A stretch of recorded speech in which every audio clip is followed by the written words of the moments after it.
राम श्री राम राम राम राम राम जय श्री राम दोस्तों, कैसे हैं आप सब। स्वागत करता हूं आप सबका एक नए अंक में, एक नए एपिसोड में अपने यूट्यूब चैनल स्टोरीज ऑफ बाबा नीम करौली, जहां मैं आप लोगों के साथ शेयर करता हूं बाबा नीम करौली महाराज की जीवनी, उनके कुछ किस्से और कुछ अद्भुत चमत्कार। दोस्तों, कहते हैं कि महाराज जी बड़े अंतर्यामी थे, बड़े भक्तवत्सल थे और बड़े दयालु थे। महाराज जी अपने हर भक्त जो मानने वाला था उनका, उसकी दशा के बारे में जानते थे, उसकी कंडीशन के बारे में जानते थे। दोस्तों, उस समय महाराज जी वृंदावन आश्रम में विराजमान थे और वृंदावन आश्रम के अंदर ही परिक्रमा मार्ग के ऊपर एक अन्य साधु का एक आश्रम था जिसमें निर्माण कार्य चल रहा था। उनका नाम था मोहनानंद जी। मोहनानंद जी अपने आश्रम का निर्माण करवा रहे थे उन दिनों और महाराज जी को बड़ा मानते थे। महाराज जी के अंदर बड़ी श्रद्धा थी उनकी। एक दिन उनके आश्रम से किसी भक्त ने जो है अनजाने में किसी ने चोरी कर ली और सारा धन और सारा पैसा लूट कर चला गया। अब कंडीशन उनकी इतनी बुरी हो गई कि अब उनके पास में निर्माण कार्य के जो मजदूर थे उनको देने के लिए पैसे नहीं थे और ना कुछ सामान मंगाने के लिए पैसे थे। हालत इतनी ख़राब हो चुकी थी कि उनके पास में खाने तक के लिए पैसे नहीं बचे थे और इसलिए जो है वो निरंतर जो है भूखे मर रहे थे और लगभग जो है 2 दिन हो चुके थे और उन्हें खाने पीने के लिए कुछ नहीं मिल रहा था।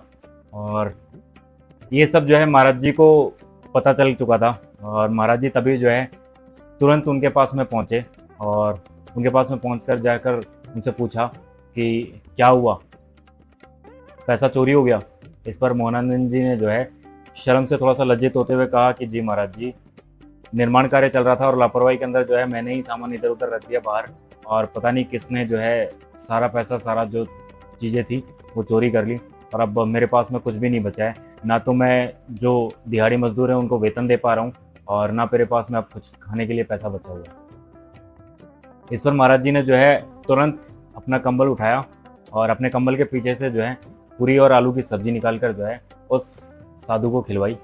और जब साधु ने भरपेट भोजन कर लिया और उसकी तृप्ति हो गई, उसके बाद में फिर महाराज जी ने उस साधु से पूछा कि पैसे कहाँ रखे थे और कहाँ से चोरी हुए। इस पर फिर मोहनानंद जी ने कहा कि महाराज जी, मैं किसी काम से बाहर गया हुआ था और मैंने जो है सारे पैसे उस तख्त के नीचे अपने तकिए के पास में रखे हुए थे और वहीं से जो है सारे पैसे गायब हो गए। इस पर फिर महाराज जी ने कहा कि जाओ वापस देखो, हो सकता है शायद तुम्हें कोई भ्रम हो गया हो। और इस पर फिर मोहनानंद जी महाराज थोड़ा सा मुस्कुराए और उन्होंने जो है कहा कि नहीं महाराज जी, मैंने कई बार चेक किया, उसके आसपास में भी खूब ढूंढा है, लेकिन जो है पैसा कहीं नहीं मिल रहा है।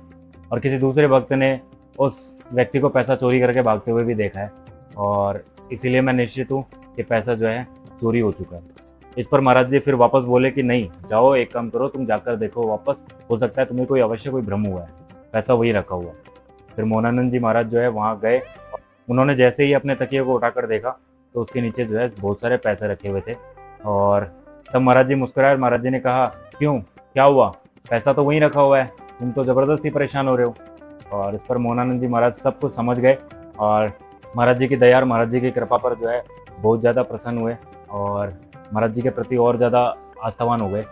महाराज जी ने जो है तुरंत उन्हें उठाया और उनसे कहा कि चिंता मत करो, तुम्हारा पैसा वहीं रखा हुआ है और तुम बिना किसी चिंता के जो है आश्रम का निर्माण करवाओ और मूर्ति की स्थापना करो। इसके बाद में जो है महाराज जी पुनः वापस चले आए और उस साधु ने जो है अपने मंदिर का निर्माण वापस स्टार्ट कर दिया और सारा काम जो है सुचारू रूप से चलने लग गया।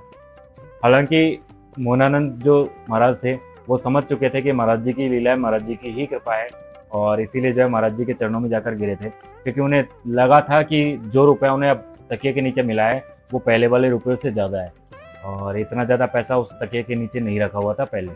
इसीलिए उनकी जो है शंका का समाधान हो चुका था कि निश्चिंत जो है महाराज जी की कृपा थी, महाराज जी की ही दया थी। तो इस तरीके से दोस्तों महाराज जी अपने भक्तों पर किस तरीके से दया कर दे, किस तरीके से कृपा कर दे, उसमें महाराज जी ही जानते हैं। और महाराज जी कभी भी अपने चमत्कारों और अपनी लीलाओं का जो है क्रेडिट नहीं लिया करते थे या कभी भी उनका घमंड या अहंकार नहीं किया करते थे। इसी तरीके से महाराज जी जो है अनजाने में लीला किया करते थे और अपने भक्तों को जानबूझकर ये भ्रमित किया करते थे कि ये शायद हो सकता है तुम भूल गए हो या तुम भ्रमित हो चुके हो। इस तरीके से दोस्तों आज का अंक, आज का एपिसोड आज यहीं खत्म होता है। अगर आज का एपिसोड आप लोगों को अच्छा लगा हो तो लाइक कीजिएगा, शेयर कीजिएगा, चैनल जरूर सब्सक्राइब कर लीजिएगा। मिलते हैं अगले अंक में, अगले एपिसोड में। कमेंट बॉक्स में जय श्री राम, जय बाबा नीम करौली महाराज लिखना मत भूलिएगा। मिलते हैं अगले अंक में, तब तक के लिए धन्यवाद। जय हिंद, जय भारत, जय बाबा नीम करौली महाराज, जय श्री राम।